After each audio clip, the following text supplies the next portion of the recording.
Hello and what is up YouTube, it's your boy Menas Grande and I'm gonna teach you how to boss the Genichiro fight. Learn from my failures, people.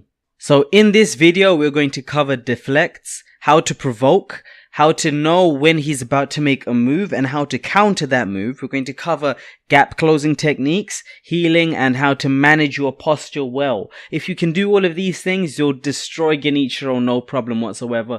Without further ado, let's kick it, hit the video.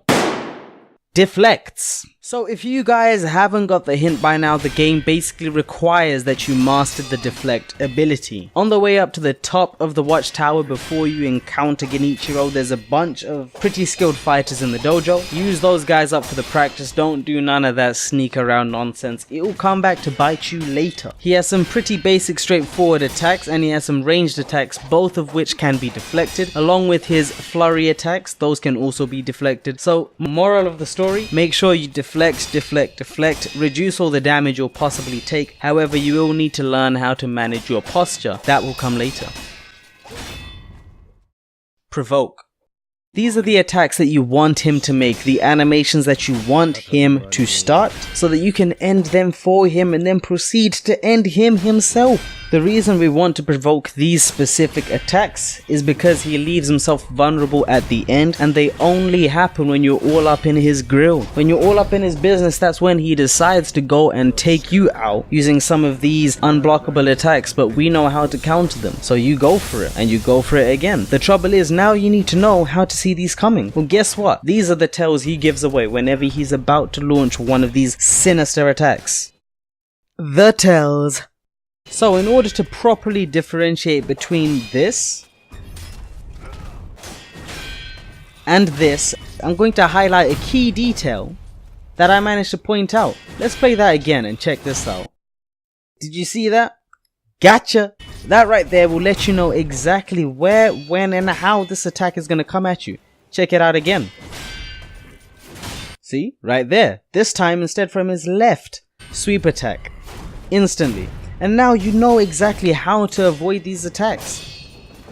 So using this shine and react method, you actually always have enough time to react appropriately. If you see it coming from the front, you know it's the Mikiri counter. If you see it coming from the left, then you know you just need to jump on top of this guy and slash into him. Now, check this out.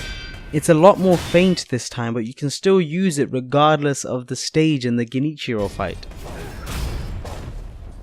Another thing is that they always give you the hint that lightning attacks do not deal damage if you are not grounded. So, these attacks only ever come when these guys are in the air. Be this the lightning arrow or the lightning slash, both of them require him being off the ground. If you jump after he jumps and once the attack has left him, you'll be able to counter this any and every single time, and just look at the amount of health it chunks. Nutty.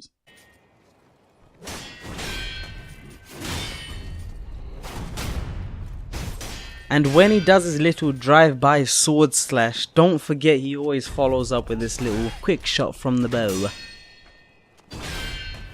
And especially don't let him take advantage of you when you're posture broken, he loves this jumping stab. Counters! Now in terms of counters, you only need to really worry about the unblockable sweep, the lunge, the lightning attacks, and if you're sneaky enough, you can cancel his animation for when he draws his bow with the cheeky gap closer. On to that topic. Gap closers. I personally prefer to use the chase and slice and whirlwind slash. However, you can use any gap closing ability, be it shadow rush, ichimonji, or even the nightjar slash, whatever the hell you want, use that. But I'd recommend these two because they're very quick cast and easy to use, and they close the distance in the blink of an eye. Barely using any emblems if you stick to the shurikens. On to the next. Healing. When you decide to use your gourd, he's going to charge up a powerful shot that deals a lot of posture damage. So don't block it, just dodge out the way, exactly like this. In the third phase, healing is very hard to do. You can do it at the beginning, just like this. Other than that, if you begin to heal just at the end of his attacking spree, you'll be fine, he won't have enough time to react. Fucker right in the posture.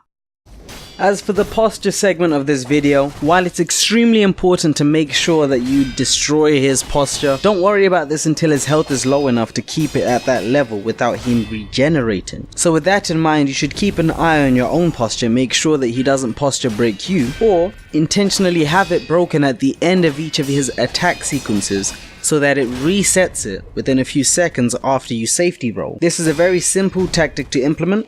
However, it requires you knowing a lot about when your posture is about to give in, and also do not let him break your posture at the beginning of one of his attack sequences.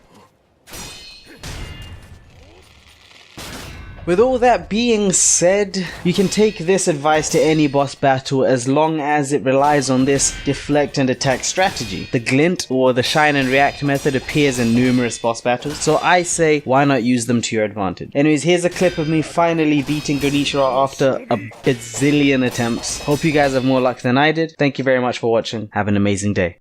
And don't forget to like and subscribe. ならばいくらでも殺すまい。